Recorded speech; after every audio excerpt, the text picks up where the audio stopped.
Hello everyone. So today in my project I will be demonstrating Revizto. Revizto is a collaboration and coordination platform used in the architecture, engineering, and construction industry. You'll be wondering, what is Revizto? Revizto brings BIM models, 2D drawings, issues, and project communication into one centralized environment. Instead of relying on separate tools and disconnected information, project teams can use Revizto to visualize projects, identify coordination issues, communicate problems, and track them through resolutions. You'll be wondering, why is it important in construction? So, coordination is a critical thing because of different disciplines that exist in construction industry, like architectural, structural, mechanical, electrical, or plumbing. They all need to work together. If conflicts are unclear, information are identified late, they can lead to serious problems and rework, delays, additional costs, and whatnot.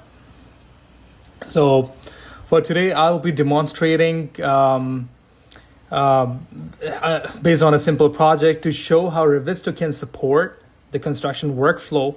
I will focus on navigating the BIM model and drawings, reviewing building different kinds of elements as much as possible, identifying the communicating issues, and showing using different viewpoints, and demonstrate information that can be shared and coordinated within the project by this software. Now that we have an overview of Revizto, I'll start by looking at the main project interface and some of the tools available for navigation and project review. This is the main 3D project environment. From here, I can navigate through the overall building and site, change my viewpoint, and move between different areas and of the model. The viewpoint functionality is useful because it allows me to quickly look at the project from different perspectives and understand the spatial relationship between different building elements. And across the interface, Revizto provides several navigation and project review tools. These include tools of viewing the model, selecting objects, measuring, navigating through the project, managing viewpoints, accessing project information. For the construction professionals, these tools are useful because they make a complex BIM model much easier to review and understand without having to work directly inside the authoring software. And I can also navigate through different rooms and areas of the project. This makes it a lot more easier to navigate between, for example, the cafes, the kitchen, the cafe kitchen, the commercial and retail units, and basically get into the specific location instead of manually searching throughout the entire project. Just makes it a lot more easier to navigate around. So we get into the linear navigation. Linear navigation is basically what allows me to move through the model in a controlled straight line path, which is useful when reviewing a specific area or corridor. And this is the object tree.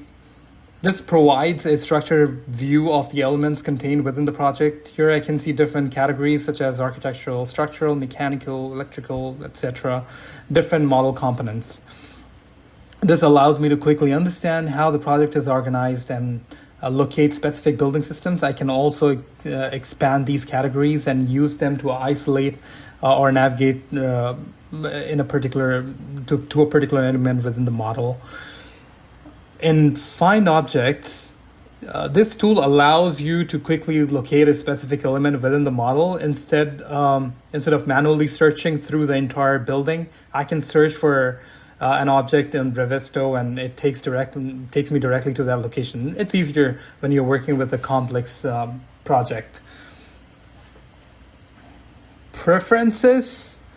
This menu, this item in the menu allows to customize how you interact how you interact and navigate through the Revizto environment. One of the basic useful mode in this would be the game. So there are different modes in this, and such as game, Revit, SketchUp, and etc. this allows users to choose an interaction style that they already are comfortable with, or they would want to switch up depending on the exact work they're doing. Each navigation mode can be customized. For example, I can adjust movement speed, mouse sensitivity, depending on how we want to navigate through the model. The preference menu also includes camera settings that controls how the model is viewed in the navigation, and these settings can be adjusted to make the model review more comfortable and efficient. There are 3D visualization related settings as well that allows users to control aspect of viewing experience. Overall, these preferences are useful because different project participants may have different software backgrounds, which helps them to navigate around within this. Project button provides access to overall project environment and project related functions. From here, users can manage access to project information. It helps keeping the model more coordinated and workflow organized. Now let's take a look at the issue tracker. So issue tracker is basically a main collaboration and coordination feature. This is used to identify issues, document issues, and communicate the issues, assign responsibilities, track progress towards the resolution, and connect the issue to the actual model location. For example, here, let's say if I want to select any of the component, I can select the decorative shell aluminum frame, or the wall, or the rails, or the stairs. Or you can select anything, any interface, or the internal structural component as well. But just to give it as an example, I am going to go with the door. So let's say, for example, I have an issue with the door, maybe with the size, maybe something else. I go into the new issue box. I click onto that, and I can select what exactly is the problem, like dimensions or contractor related or architectural related. But for me, I'm just going to demonstrate about this particular door at the roof. And this is just for a dimension related issue. And you can select that, and you have a whole list of options just to specify which category to put it in. And the issue isn't really a difficult thing to locate. It just becomes a lot more easier to locate in the 3D location, and the viewpoint wise, it just positions the camera as well as certain angle. You can always take a picture and also add it into the comments. As you can see here, you can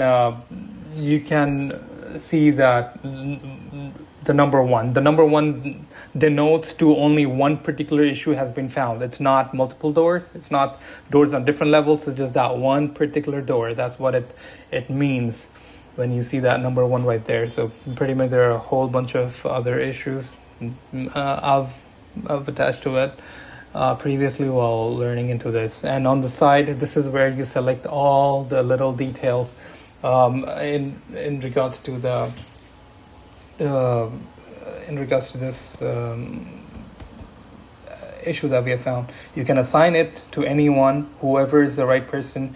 You can select a priority basis, like how urgent is it, how critical is it. It shows the deadlines or dates, if there's any. You can add that. You can give it a color code if you have any. If you were asked to do it in a certain way, you can add clarifications, questions, responses, and many different things. You can play around really well in this. It just it just shows a list of options that you want to that whoever you want to share it with. It shows the size of the alignment, as you can see, the room exactly where's the door, the level, the location exactly for the door. And this basically demonstrates the open comment box right here, where you can add a comment to it and show any existing comment. It shows if there are any existing comments in the area. So I'm just gonna add a comment here. use the door size. And once again, it's just for the sake of an example. This is not an actual issue. It's just to demonstrate like what this can actually do. You can always add pictures to it or supporting documents or screenshots. Everything can be added to this. Additional visual information as well if you have any to help explain any issue that may not be obvious from the model alone itself. You can also find other people who have found similar with the other issues in the 2D feature, which basically tags all the drawings in it. So you can find if there's anything, if in particular I can mark out in 2D as well, like where it is exactly if there are people who are not able to find. There's another example, somebody has added some other issue in regards to the height. So as you can see, you can always measure, there's a measuring scale. So you can use the scale tool to demonstrate the height and to confirm things. If there's any errors, you do have access to that feature as well. We look into the other example. You can always add a comment box if there's anything missing in the drawings, and then maybe you can tag the architect into it, which really helps just to keep everything collected in one place. This is another example. Not sure what drawing this is. Yeah, here somebody has found some other issues that they have tagged. You can see that they've added multiple pictures and screenshots to it. You can always tag who needs to be addressed in this, what's the current status. Yeah, the status is also can be updated every now and then. If the issues have been resolved or not, if can the issue be closed, maybe there's just an error or anything of that sort. And this is where you can see how the issue tracker works in the actual project environment. Not just looking into the issue that I created, I can also see other issues that have already been added by other project participants. That's just to show as an example. You can always pick up any of the surface areas around here, as you can see. And this really matters. This brings BIM coordination, multiple disciplinary collaborations, architectural, structural, mechanical, electrical, construction team, designers, consultants. It brings all of them together in one place. Whether you want to check it in 3D or 2D, you can. That is the reason why they have a 2D option as well, which really helps to track down things on paper instead of just being able to look into the 3D model. The biggest advantage of this issue it connects the model and location people involved and communicate around it. So now I want to demonstrate one of the more visual aspect of Revizto, which is the ability to actually walk through the building from the interior perspective instead of only looking at the building from the outside or viewing it from a traditional BIM model. I can make through the interior almost like my physical walking through the completed space. This gives us a more realistic understanding of what the finishes of the building could look like in the future. For example, I can walk through the corridor, enter individual rooms, more between the different spaces, and I'll look around from the perspective of someone actually occupying the building. I can see the elements such as walls, doors, ceilings, flooring, etc., and mechanical equipments, electrical components, and other molded elements from a human scale perspective. I can also change my viewpoint from and look at the components from different angles, whichever is revealed, and like walking through the rooms, corridors. You can check whatever the items that you have any issues with, or if you want to modify certain things, you can understand if that particular rack on this rack would be a little too big or a little too small. You can change. You can always have a realistic perspective. You can try to measure the area in front of the door. Is it too small, too tight, or too big, too open? You can always just go through the door right away without opening it. And that's kind of a cool feature, I guess. You don't have to use another doorknob, I guess. And you just walk through, navigate around between different doors, the areas of the building, and the different floors. You can navigate to different locations wherever there's a coordination issue, whatever has been identified. You can always save and review specific perspectives of important areas whenever for any particular issue that you're already tracking or working on. You can definitely take some of the snaps, and you can also check out the structural material or the concrete walls or the color. You have like a deeper understanding of the whole building. You can always hide and isolate elements to better understand a particular discipline in a way, so that you can look at it like a Revit in a 3D way, more like a walkthrough from a walkthrough perspective. And communication wise, you can use the model as a visual reference when discussing a specific location or construction issue.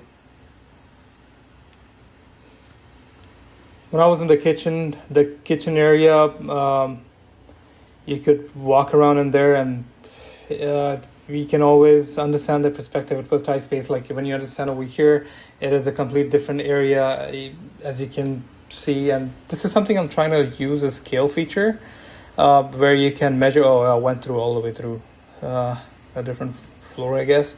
So that's a scale feature that we have. It allows you to change different sizes and scaling, viewing the scale from a different model environment, so that you can understand better between the relationship between the virtual and the real world dimensions, just if you want to understand.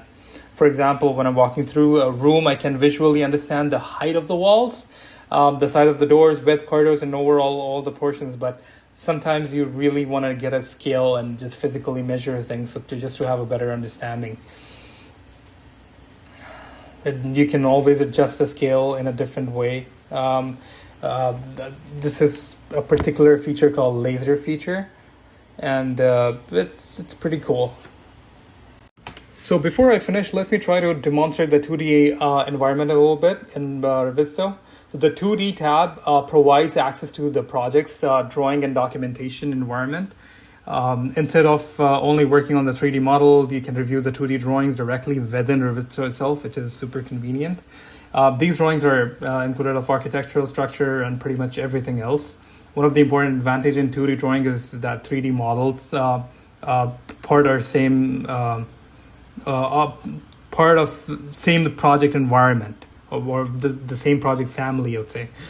This allows the team to move between the drawings and the 3D representations easily within one particular system.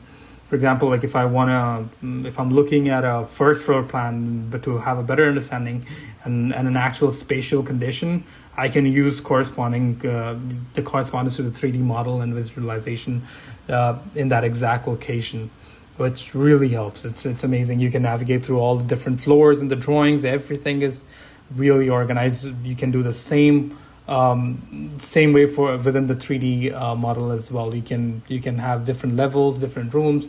Everything is in a very organized way.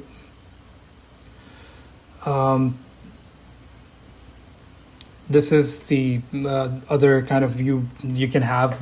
You can just isolate one of the views. You can just look at the only elevation view, different levels of views, isolate completely the other levels, so that you have a complete bird's eye view, I guess. That's what we call. And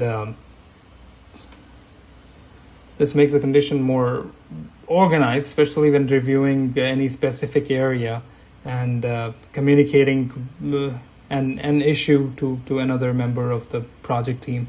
Just helps a lot to organize everything and to keep everything organized in one place and for every discipline.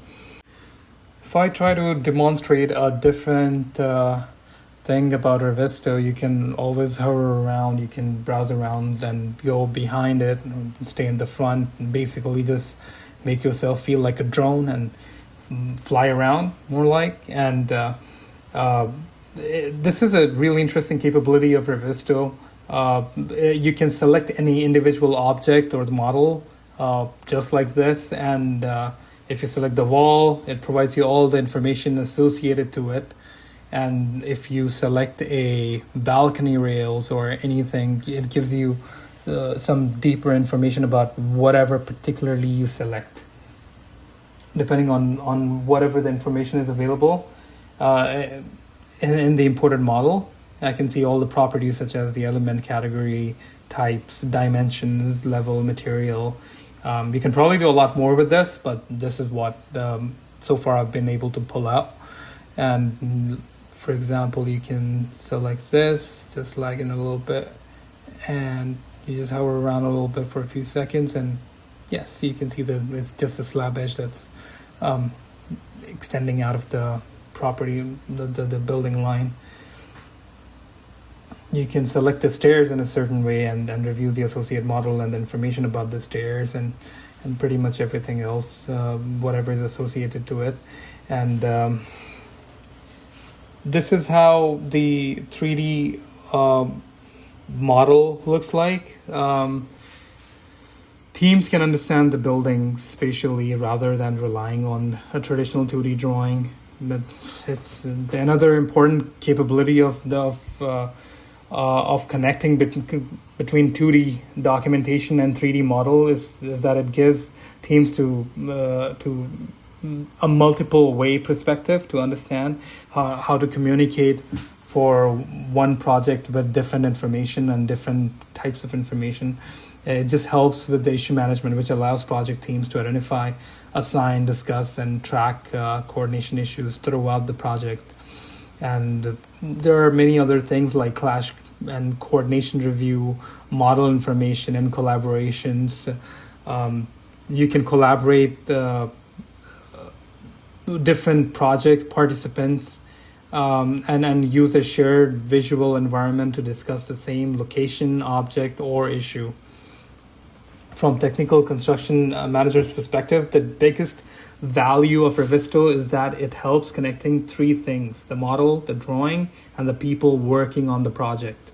Instead of the information being isolated across different platforms, Revizto provides a common environment where teams can visualize the project and review building information, identify coordination problems, and communicate those issues. Ultimately, the goal is not simply to create a better 3D looking model. The goal is to use that model as a practical tool for better project coordination and decision making. In my final conclusion, I would like to say that as we demonstrated the different features in Revizto, I would like to thank everyone for watching the video. I hope you guys were able to understand something, and hopefully this video was useful. If it was useful, please like, share, and subscribe, because apparently that's important, I guess, for me. And yeah, I think I would say if you guys subscribe, then this was a successful video for me. If not, then still it's fine. But thank you very much. Thank you for watching.